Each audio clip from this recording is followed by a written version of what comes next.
Shalom, selamat pagi mempelai Kristus. Saat ini kita ada dalam program Suluh Suara Penyuluh bersama saya Marita Kristiani, penyuluh agama Kristen Kecamatan Sidumukti. Ya, kita bertemu lagi di hari Minggu ini ya dengan berkat yang penuh luar biasa, dan saat ini kita mau dengar-dengaran akan suara firman Tuhan, akan penyertaan Tuhan dalam kehidupan kita. Mari kita awali aktivitas di hari ini, merenungkan firman Tuhan, dan sebelumnya kita akan berdoa bersama-sama. Mari kita berdoa. Terima kasih Tuhan untuk kebaikan-Mu sepanjang malam. Engkau menyertai peristirahatan kami, dan di pagi hari ini Tuhan, Engkau masih tetap menyertai kami. Engkau masih tetap memberkati kami dengan kasih setia-Mu, dengan pengharapan yang luar biasa akan Engkau Tuhan, bahwa Engkaulah Tuhan satu-satunya sumber kekuatan kami, sumber pengharapan kami Tuhan. Pada saat pagi hari ini Tuhan, kami mau bersekutu dengan Engkau, kami mau mendengarkan firman Tuhan, kami mau Tuhan Engkau membentuk kami menjadi bejana yang indah dan menyenangkan hati-Mu, memperlihatkan nama-Mu, dan akhirnya Tuhan, kerajaan-Mu semakin diperluas di kota ini Tuhan. Terima kasih Tuhan, kami mau sambut berkat-Mu di pagi hari ini Tuhan, di dalam nama Tuhan Yesus Kristus. Haleluya, amin. Selamat pagi mempelai Kristus yang terkasih. Pada pagi hari ini kita akan merenungkan firman Tuhan, kita akan berbicara mengenai gereja. Nah, tema pagi hari ini adalah gereja yang bersinergi dan berdampak. Sinergi dan berdampak ya, pasti jadi sebuah harapan bagi semua orang ya, mempelai Kristus di tengah pandemi COVID-19 ini ya, COVID-19 ini. Semakin hari banyak korban ya, banyak yang terpapar ya. Satu harapan ya, semua orang, semua masyarakat di kota ini harapannya apa sih? Kehadiran gereja ya. Kehadiran gereja sangat berarti di situasi pandemi kita ya. Kehadiran gereja sangat berarti untuk merubah ya keadaan kota kita. Apa yang harus dilakukan oleh gereja supaya gereja ini berdampak ya, gereja ya di kota Salatiga, di kota-kota yang lain menjadi berdampak ya, bersinergi untuk kita semua ya. Karena di pikiran masyarakat seperti ini, mempelai Kristus, yang diharapkan oleh masyarakat umum, gereja itu bukan hanya memberi makanan rohani ya. Bukan hanya kita mendengarkan firman Tuhan, bukan hanya kita diberkati firman-firman ya, tetapi di situ juga pasti masyarakat umum atau mempelai Kristus pasti mengharapkan ada sesuatu yang berbeda yang diberikan oleh gereja ya, dan menjadi jawaban bagi kota ini ya, bagi kota Salatiga. Tapi namun patut disayangkan mempelai Kristus jika pada akhirnya banyak dalam praktek bergereja banyak mengalami pergeseran pemahaman dan pola pikir tentang esensi gereja ya. Pertama kali orang berpikir akan kata gereja ya. Pertama kali orang berpikir akan kata gereja itu selalu tertuju pada gedung ya, tertuju pada tempat peribadahan ya, tempat di mana orang Kristen beribadah tiap minggu. Pikiran semacam ini bukan hanya pada orang non-Kristen, tetapi pada orang-orang Kristen ya, pada orang-orang yang percaya pada Tuhan. Mereka juga mengaku ya bahwa ya gereja itu gedung, gereja itu tempat ibadah. Nah, tidak mengherankan ya jika pemikiran ini, pemahaman yang salah ini membuat orang berlomba-lomba ya, membuat orang percaya berlomba-lomba untuk membangun gedung yang megah ya, membangun gereja yang megah dengan fasilitas yang sangat luar biasa, oke, nyaman, dan akhirnya ya gereja lupa akan potensi dan kehidupan rohani umatnya serta panggilan sejati dalam sebuah gereja. Mari mempelai Kristus, kita belajar salah satu esensi gereja ya, bahwa gereja itu sebagai suatu organisme Di mana kata gereja sebenarnya diambil dari kata eklesia. Apa sih eklesia artinya? Ya, eklesia adalah orang-orang yang dipanggil keluar untuk suatu maksud dan tujuan tertentu, ya, suatu maksud dan tujuan khusus. Gereja menunjuk kepada persekutuan orang-orang kudus yang telah ditebus oleh karya keselamatan Tuhan, sebagai orang yang aktif dan terus bergerak memenuhi tugas dan fungsinya di dalam tubuh Kristus. Di mana Kristus, kita tahu Kristus adalah kepala gereja dan kita adalah tubuh Kristus. Jadi gereja itu sebenarnya bukan hanya berbicara tentang gedung, tetapi kita sebagai orang yang percaya, yang ditebus dengan satu maksud tujuan tertentu, satu maksud khususnya Tuhan untuk menjalankan mandatnya. Ya, kehadiran gereja suatu pengharapan bagi masyarakat, ya, suatu pengharapan bagi mempelai Kristus juga. Kehadiran gereja mampu memberi dampak pengaruh pada lingkungan dan pada komunitasnya. Karena apa? Karena di dalam tubuh Kristus itu diperlengkapi karunia-karunia Roh Kudus, ya, di mana di dalamnya segala jenis karunia, jawatan itu diberikan kepada kita, umat yang percaya kepada Tuhan. Kita punya talenta, kita punya karunia, kita punya jawatan. Untuk apa itu? Untuk memperlihatkan nama Tuhan, untuk memberi dampak yang positif bagi kota kita, bagi perubahan kota kita untuk menjadi kota yang semakin maju, baik itu ekonominya, baik itu kesejahteraan, kemudian kedamaian, ya. Nah, bukan suatu kebetulan jika Tuhan Yesus itu memakai kata eklesia, ya, untuk menyebut gereja yang akan didirikan dalam Injil Matius. Yuk kita baca bersama-sama ya, mempelai Kristus. Kita baca di dalam Injil Matius 16 ayat yang ke-18. Akan saya bacakan Matius 16 ayat yang ke-18 ya. Dan aku pun berkata kepadamu, engkau adalah Petrus, dan di atas batu karang ini aku akan mendirikan jemaatku, dan alam maut tidak akan menguasainya. Ya, itulah kata Tuhan Yesus kepada Petrus, ya. Di atas batu karang ini aku akan mendirikan jemaatku, dan alam maut tidak akan menguasainya. Yang mana kata eklesia ini memiliki pengertian bukan hanya sekedar dipanggil keluar, tetapi merupakan istilah yang pernah dipakai di dalam politik dan pemerintahan Romawi, yang berarti dewan rakyat kota yang bersidang, ya, dewan rakyat kota yang bersidang di pintu gerbang untuk menentukan nasib kotanya. Eklesia terdiri dari para tokoh-tokoh, ya, para tokoh-tokoh yang mendedikasikan dirinya untuk kesejahteraan kotanya.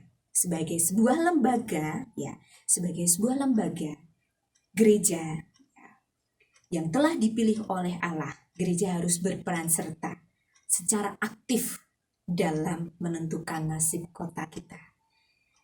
Dan di mana gereja adalah kita, seharusnya kita berkarya sebagai garam dan terang dunia dalam menentukan arah pergerakan kota. Gereja ada di sana. Dan juga tentang siapa yang akan menjadi pemimpin kita, bagaimana menentukan kebijaksanaan kota, bagaimana gereja harus turut ambil bagian di sana. Yuk kita mempelai Kristus ambil bagianmu untuk kota ini, ya. Untuk kita sebagai gereja, ya, sebagai tubuh Kristus yang sudah diperlengkapi oleh Tuhan, diperlengkapi karunia, diperlengkapi jawatan.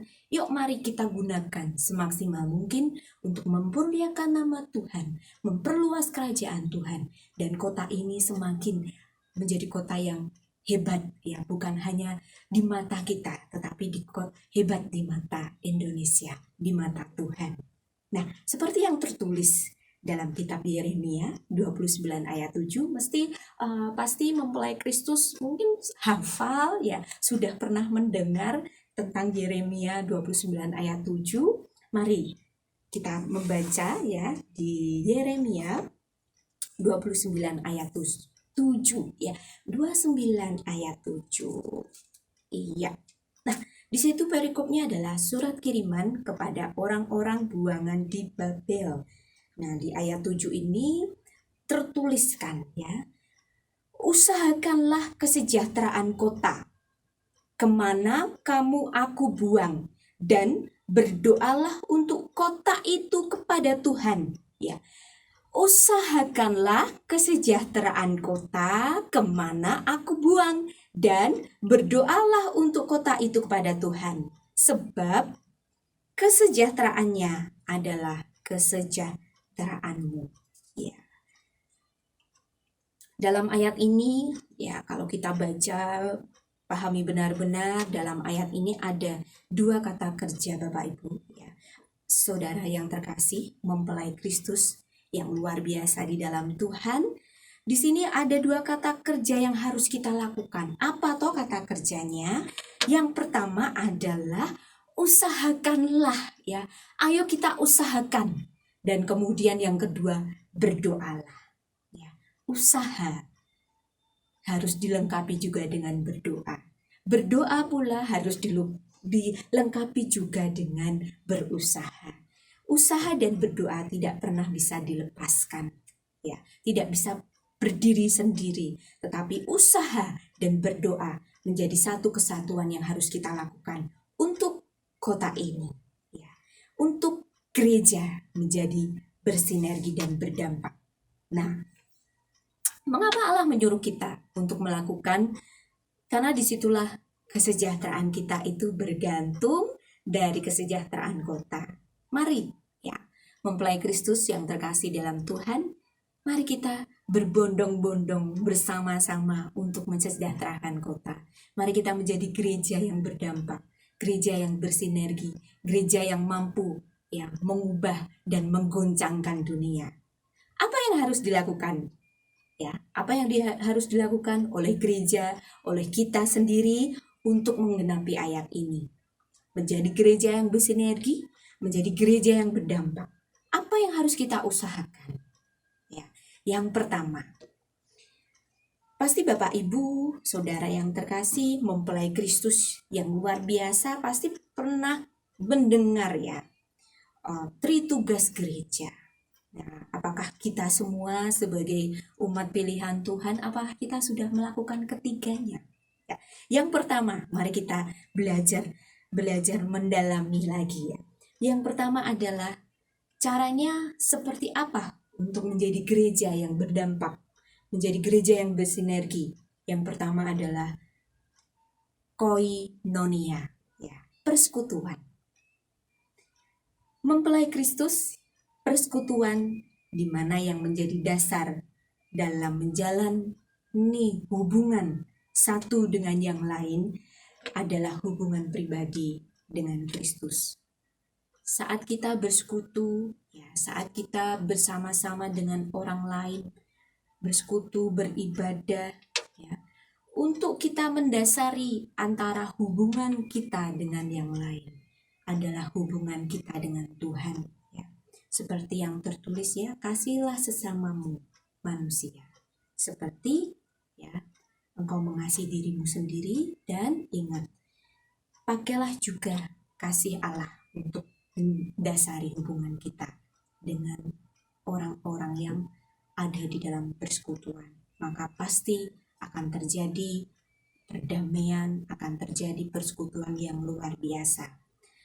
Di mana kita melihat persekutuan yang luar biasa? Di mana kita bisa melihat? Di mana toh contohnya persekutuan yang luar biasa? Ya, seperti apa persekutuan yang bersinergi? Seperti apa persekutuan yang hebat? Ya, yang berdampak bagi sekelilingnya, bagi komunitas itu sendiri, dan bagi orang-orang yang di luar komunitas. Kita bisa membacanya, Bapak Ibu, ya, kita bisa membacanya mempelai Kristus di dalam Kisah Para Rasul 2 ayat 42. Di situ dikatakan ya, kalau kita melihat perikop ya, di situ tertulis cara hidup jemaat mula-mula. Mereka bertekun dalam pengajaran rasul-rasul dan dalam persekutuan. Dan mereka selalu berkumpul untuk memecahkan roti dan berdoa. Ya, bukan hanya sedang berkumpul saja, bukan hanya berdoa saja, tetapi di sana ada rasa kebersamaan.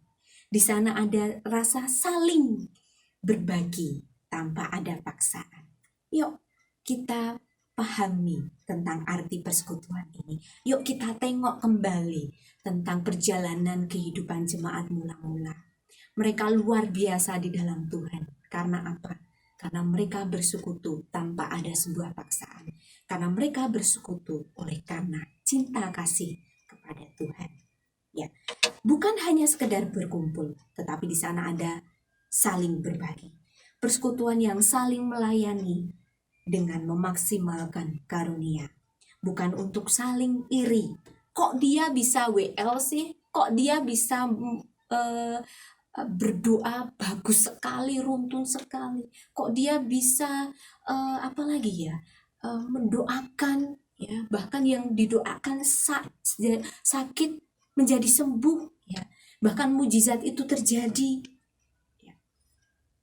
Mari mempelai Kristus, jangan iri kepada karunia-karunia yang orang lain punyai. Kita pasti semua orang yang percaya sebagai tubuh Kristus, kita punya talenta, kita punya karunia yang Tuhan berikan untuk kita. Mari pelajari karunia itu ya. Seperti apa sih karunia itu? Ya, karunia itu pasti diberikan oleh Tuhan kepada umatnya yang percaya. Kenapa? Karena karunia jawatan itu adalah pemberian Tuhan ya. Tuhan memberikan fasilitas itu untuk kita, untuk digunakan memuliakan nama Tuhan, untuk digunakan membangkitkan semangat teman-teman kita yang sedang mengalami kekhawatiran, ketakutan ya, untuk sebagai menguatkan ya, menghibur ya, bahkan mengoreksi teman-teman kita ya. Nah, di dalam persekutuan jangan ada yang saling iri satu dengan yang lain ya, tentang karunia. Mungkin ya mempelai Kristus, mari yuk bagi mempelai Kristus yang belum mengerti karunianya apa, jawatannya apa. Ayo kita tanya gembala kita tanya mentor kita, bapak rohani kita. Karuniaku itu apa? Ya, bisa kita dapatkan ya, bisa para bapak rohani ya, para gembala pastinya akan menuntun mempelai Kristus dalam mengetahui karunia apa yang ada di dalam hidup ya, ada yang ada di dalam hidup kita ya. Nah, selain persekutuan ya, di dalam persekutuan itu ada kepedulian, ada perhatian dan kasih mesra satu dengan yang lain. Akhirnya mendorong pertumbuhan rohani ya yang sejati, di mana persekutuan yang sejati, persekutuan yang sehat, persekutuan yang bersinergi dan berdampak adalah persekutuan yang menuju keserupaan dengan Kristus ya. Bukan persekutuan yang isinya hahaha ya, isinya makan-makan ya, isinya bersenda gurau, bukan, tetapi isinya adalah menuju keserupaan dengan Kristus, di mana salah satu dengan yang lain saling mendorong, di mana satu dengan yang lain saling menguatkan, dan akhirnya persekutuan ini menjadi persekutuan yang dewasa, yang saling berbagi, saling menguatkan, saling mendorong satu dengan yang lain. Kemudian bagaimana cara yang kedua untuk menjadi gereja yang bersinergi? Yang kedua adalah usahakanlah diakonia. Ya, usahakanlah pelayananmu dengan maksimal. Pelayanan dilakukan dengan motivasi yang benar. Ya, pelayanan dilakukan dengan motivasi yang benar untuk memuliakan nama Tuhan, bukan untuk mencari nama, ya, bukan untuk menjadi terkenal saat kita melayani, bukan. Tetapi pelayanan dasarilah dengan motivasi untuk memuliakan nama Tuhan, di mana dengan memuliakan nama Tuhan, pasti pelayanan kita akan memperluas kerajaannya. Melayani sesama dengan kasih, dan kerelaan hati. Jangan pernah ada saat hati kita di dalam melayani ya, sesama, melayanilah dengan kasih tanpa membedakan suku, ya, tanpa membedakan kaya dan miskin, tetapi layanilah dengan hati yang tulus tanpa membeda-bedakan. Karena pelayanan yang seperti itulah akan menggoncangkan dunia mempelai Kristus. Yuk, bagaimana menggoncangkan dunia? Bagaimana menggoncangkan kota ini? Lewat diri kita, lewat hidup kita, lewat pelayanan kita yang didasari oleh kasih Kristus, yang didasari untuk memuliakan nama Tuhan.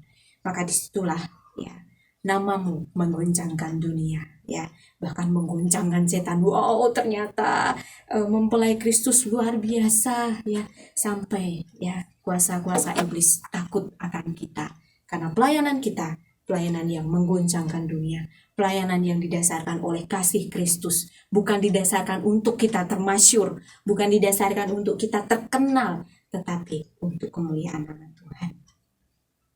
Yang ketiga, bagaimana jemaat, ya, bagaimana gereja, bagaimana hidup kita ini sebagai tubuh Kristus bisa bersinergi, bisa berdampak, yaitu usahakanlah kesaksian. Yang pertama adalah usahakan persekutuan yang maksimal, yang menjadi persekutuan yang dewasa, dan di situ ada keserupaan dengan Kristus. Dan yang kedua adalah maksimalkan, usahakanlah pelayanan kasih. Dan yang ketiga, bagaimana cara bersinergi adalah usahakanlah diri kita, gereja, tubuh Kristus ini bersaksi. Ya. Setiap orang Kristen terpanggil untuk bersaksi bagi Tuhan. Ya, bersaksi itu bukan hanya tugas hamba Tuhan. Bersaksi itu bukan hanya tugas para pelayan-pelayan di mimbar, bukan, ya, bukan mempelai Kristus. Tetapi bersaksi adalah tugas kita sebagai tubuh Kristus yang sudah diselamatkan, yang sudah diberkati. Jangan hanya menjadi berkat itu kita simpen sendiri, ya, dan akhirnya kita obesitas, ya. Obesitas akan berkat tanpa kita lupa untuk membagikannya, untuk menyaksikan cerita kasih setianya Tuhan dalam hidup kita. Mari kita lakukan, ya, kesaksian memenuhi panggilan kita dalam amanat agung, ya. Tanpa kesaksian, gereja akan kehilangan citra dirinya sebagai gereja Tuhan. Tanpa kesaksian, ya, bangku-bangku yang kosong itu tetap akan kosong, tidak ada yang menempati. Yuk, kita sebagai mempelai Kristus, kita semangat untuk bersaksi, kita semangat untuk mengatakan bahwa Tuhan Yesus Tuhan yang luar biasa dalam hidup kita. Maka percayalah, bangku-bangku yang kosong, yang setiap kali kita masuk di dalam gereja, di situ akan ada jemaat yang baru, yang duduk bersama dengan kita, yang menyembah Tuhan bersama-sama dengan kita. Yuk, mari mempelai Kristus yang terkasih, jadilah gereja yang bersinergi dan berdampak. Gereja itu bukan hanya gedung, bukan hanya berbicara gedung, tetapi gereja ini loh, gereja itu kita. Gereja itu kita adalah tubuh Kristus yang sudah ditebus, yang sudah diberikan kasih karunia keselamatan. Maka lakukanlah apa yang menjadi tanggung jawabmu, lakukanlah apa yang menjadi tugasmu. Karena Tuhan bukan hanya untuk memberkati kita, Tuhan bukan hanya untuk menjadikan kita orang yang percaya yang diselamatkan, bukan hanya berbicara di satu itu saja, bukan berbicara hanya di satu titik, selesai, kita diselamatkan, udah selesai. Bukan seperti itu mempelai Kristus. Saat kita diselamatkan, maka yang Tuhan inginkan adalah kita membicarakan keselamatan itu, kita membicarakan kasih karunia-Nya Tuhan untuk orang lain, untuk di luar komunitas kita, ya, kasih yang tanpa membedakan. Maka percayalah bahwa kita bisa menjadi gereja yang berdampak, gereja yang bersinergi, ya, bukan hanya berbagi dengan komunitasmu saja, bukan hanya berbagi di lingkungan gerejamu saja, tetapi berbagilah dengan tetanggamu, berbagilah dengan orang yang di luar kita, ya. Maka disitulah kita akan menjadi orang yang bersinergi, maka disitulah kita akan menjadi berdampak bagi kota kita, bagi orang lain, dan nama Tuhan dipermuliakan. Mari mempelai Kristus, mari kita memberlakukan firman Allah sebagai perintah. Firman Allah ini, firman ini diberikan untuk kita, bukan untuk mereka. Firman Allah ini diberikan untuk kita, bukan untuk orang lain, bukan untuk mengoreksi orang lain, tapi firman ini diberikan untuk kita, untuk kita, bukan orang lain, Mari memberlakukan firman Allah sebagai perintah, bukan sekedar sebagai undangan. Semua perintah Tuhan, di dalam Alkitab, semua perintah Tuhan bukan untuk kepentingan Tuhan. Sadari itu mempelai Kristus. Setiap firman, setiap firman perintah yang ada di dalam firman Tuhan ini bukan untuk kepentingan Tuhan, tetapi untuk kepentingan kita sendiri. Supaya kita menjadi berkat dan diberkati. Allah tidak akan memerintahkan kita, mempelai Kristus yang terkasih, Allah tidak akan memerintahkan kita untuk melakukan apa yang tidak dapat kita lakukan. Ingat mempelai Kristus, firman itu perintah yang harus kita lakukan. Untuk kepentingan siapa? Untuk kepentingan kita. Dan saat perintah itu diberikan kepada kita, Tuhan juga memberikan fasilitas. Tuhan juga akan memperlengkapi kita, memperlengkapi kita dengan karunia kita, dengan jabatan kita, dengan hikmat kepintaran kita. Maka percayalah, saat engkau benar-benar melakukan apa yang Tuhan lakukan, apa yang Tuhan suruh di dalam Alkitab, di dalam perintahnya, untuk mengusahakan menjadi gereja yang berdampak dan bersinergi. Usahakanlah persekutuan yang menjadi dewasa, persekutuan yang menjadikan kita serupa dengan Kristus, serupa dengan gambaran Tuhan. Dan kedua, maksimalkanlah pelayananmu di dalam kasih.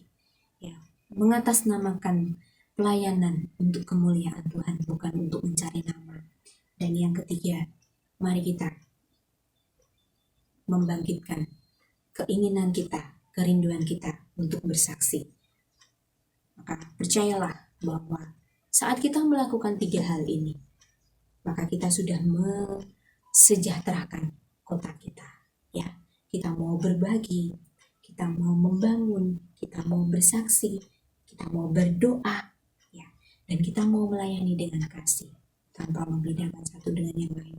Maka percayalah bahwa apa yang dulu pernah terjadi di kehidupan jemaat mula-mula, kalau nanti Bapak Ibu, Saudara terkasih, mempelai Kristus,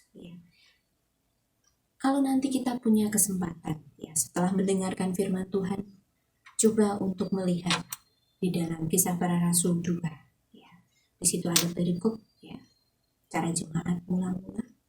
Kalau kita benar-benar menghidupi itu, susah banget Bu, menghidupi itu susah banget. Enggak, Tuhan gak akan pernah memberikan perintah yang susah buat kita. Kalau dulu jemaat mula-mula pernah melakukan itu, kalau dulu jemaat mula-mula pernah mendapatkan mujizat, setiap hari ada mujizat, setiap hari tidak ada orang yang kekurangan karena harta milik mereka jual, mereka bagi, di mana orang yang kekurangan diberikan, tanpa melihat status, tanpa melihat kamu tuh siapa, sukumu apa, tidak.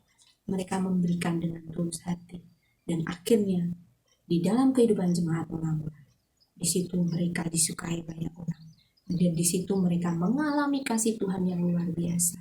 Karena apa? Itu tadi, melakukan apa yang sesuai dengan kehendak Tuhan. Layanilah, bersaksilah, dan bersekutulah. Maka amin dan percaya, mempelai Kristus, kita semua bisa menjadi gereja yang bersinergi dan berdampak. Jadi usahakanlah kesejahteraan dan berdoalah. Kita lakukan dengan baik dan benar, maka dengan percaya dan amin, Tuhan juga akan memberikan yang terbaik. Tuhan juga akan melihat usaha kita, doa kita, dan akhirnya kota kita yang tercinta ya bisa mengalami perubahan. Karena gereja mau bertindak, karena gereja mau melakukan dan mau terjun. Ya. Dan pelayanan yang mengguncangkan dunia adalah pelayanan didasari oleh kasih Kristus di dalam Tuhan. Mari mempelai Kristus, berikanlah hatimu, ya, berikanlah tenaga hatimu, pikiranmu untuk kota ini. Maka percayalah bahwa kota ini bukan hanya menjadi kota toleran nomor 1 di Indonesia, tetapi kota ini akan menjadi kota yang semakin maju. Ya, gereja kita, ya, gereja-gereja yang ada di Salatiga bisa hidup rukun bersama, ya, berbondong-bondong, ya, bukan berbondong-bondong berlomba-lomba untuk membangun sesuatu yang wow, tetapi berlomba-lomba, berbondong-bondong, ya, untuk melakukan pelayanan kasih bersama-sama dengan kita, ya, tubuh Kristus yang dicintai oleh Tuhan dan yang diperlengkapi untuk melayani semua orang. Mari kita berdoa bersama-sama mempelai Kristus. Kita minta kekuatan Tuhan, kita minta kasih daripada Tuhan untuk kita selalu mau mensejahterakan kota dan mau untuk berdoa untuk perubahan kota ini, perubahan kehidupan orang lain yang ada di komunitas kita, yang ada di keluarga kita, yang ada di luar-luar, ya, di teman-teman kita berubah oleh karena kita mengusahakan dan mendoakannya. Mari kita berdoa bersama-sama mempelai Kristus. Terima kasih Tuhan untuk pagi hari yang cerah ini Tuhan. Terima kasih Tuhan untuk kasih setiamu.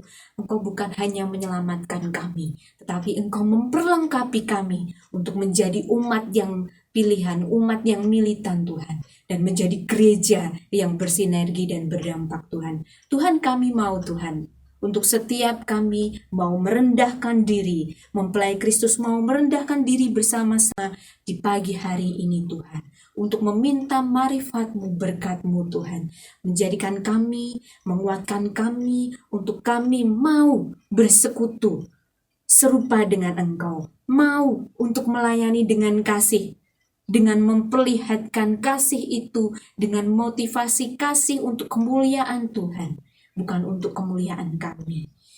Dan berikan kami kekuatan, berikan kami keberanian untuk bersaksi bahwa Engkaulah Tuhan, Raja di atas segala raja, Tuhan yang maha besar, Tuhan yang hebat, yang luar biasa, yang dulu pernah memberikan yang terbaik untuk bangsa Israel. Dan saat ini kami percaya Engkau juga akan memberikan yang terbaik dan sangat-sangat terbaik untuk mempelai Kristus, menjadi gereja yang luar biasa, yang menjadi gereja yang dimana mengandalkan Engkau Tuhan, yang mau meneladani akan segala apa yang telah Engkau ajarkan di dalam Alkitab Tuhan, yang telah Engkau berikan Tuhan kekuatan kepada kami untuk kami terus dan menerus tekun, terus menerus untuk mengusahakan kesejahteraan kota ini, untuk mengusahakan kesejahteraan keluarga kami, mensejahterakan gereja-gereja, mensejahterakan komunitas kami Tuhan.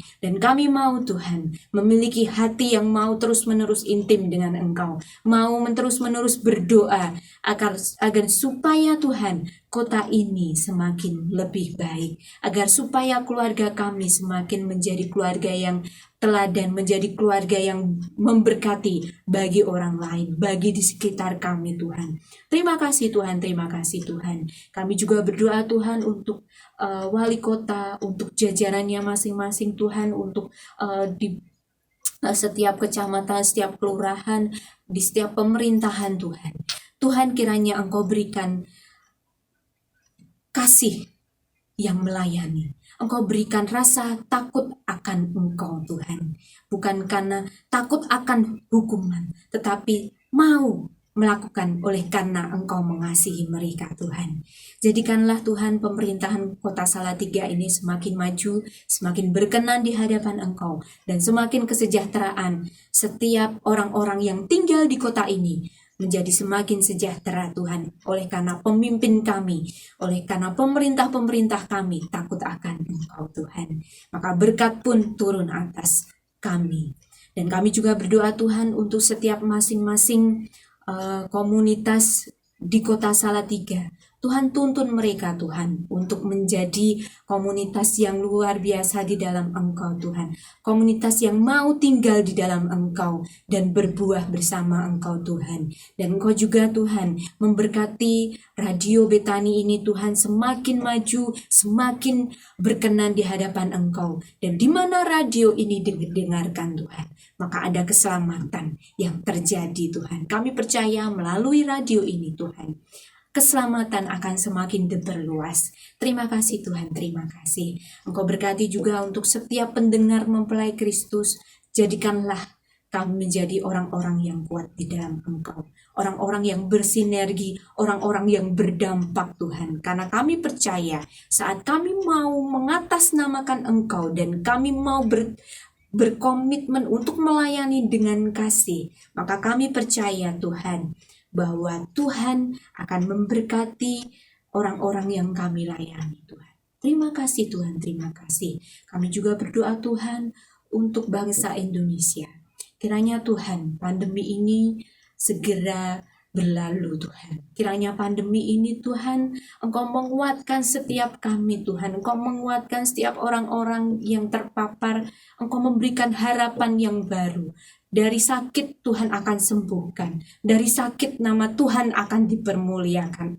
Kami percaya Tuhan, hari-hari ini Tuhan sedang menilik kota kami. Hari-hari ini Tuhan sedang melihat kota Indonesia. Dan kami percaya, karena kami mau berusaha dan kami mau berdoa. Kami percaya saat kami berusaha dan berdoa, Tuhan pasti turun tangan dan Tuhan pasti akan memberkati negara kami Tuhan, bangsa ini Tuhan. Terima kasih Tuhan, terima kasih. Kami sambut firman-Mu Tuhan di pagi hari ini dan jadikanlah kami kuat untuk menjadi berkat. Jadikanlah kami bersinergi dan menjadi berdampak di dalam Engkau. Di dalam Tuhan kami bisa, di dalam Tuhan kami mampu. Mempelai Kristus, percaya ya dan amin. Pasti Tuhan akan memberikan yang terbaik saat kita mau ya bersama-sama dengan Tuhan. Saat kita mau mengiyakan segala apapun yang Dia berikan kepada kita. Terima kasih Tuhan, terima kasih. Firman-Mu selesai di pagi hari ini, tetapi kami percaya, hamba-Mu percaya bahwa firman-Mu sudah bekerja dan sampai selama-lamanya, sampai Engkau datang untuk kedua kalinya menjemput kami Tuhan. Terima kasih Tuhan, terima kasih. Kami sambut, terima berkat-Mu di dalam nama Tuhan Yesus Kristus. Haleluya. Amin. Mempelai Kristus, ya, tetap semangat di hari Minggu yang cerah, mengawali aktivitas di pagi hari ini dan terus tetap semangat bersama Tuhan. Dan jangan lupa, ingat dimanapun, kapanpun, ya, tetap patuhi prokes, ya, protokol kesehatan 5M. Mencuci tangan dengan sabun, memakai masker, menjauhi kerumunan, menjaga jarak, dan mengurangi mobilitas. Sampai jumpa di program Suluh. Sampai minggu depan yang akan datang. Tuhan Yesus memberkati kita semua.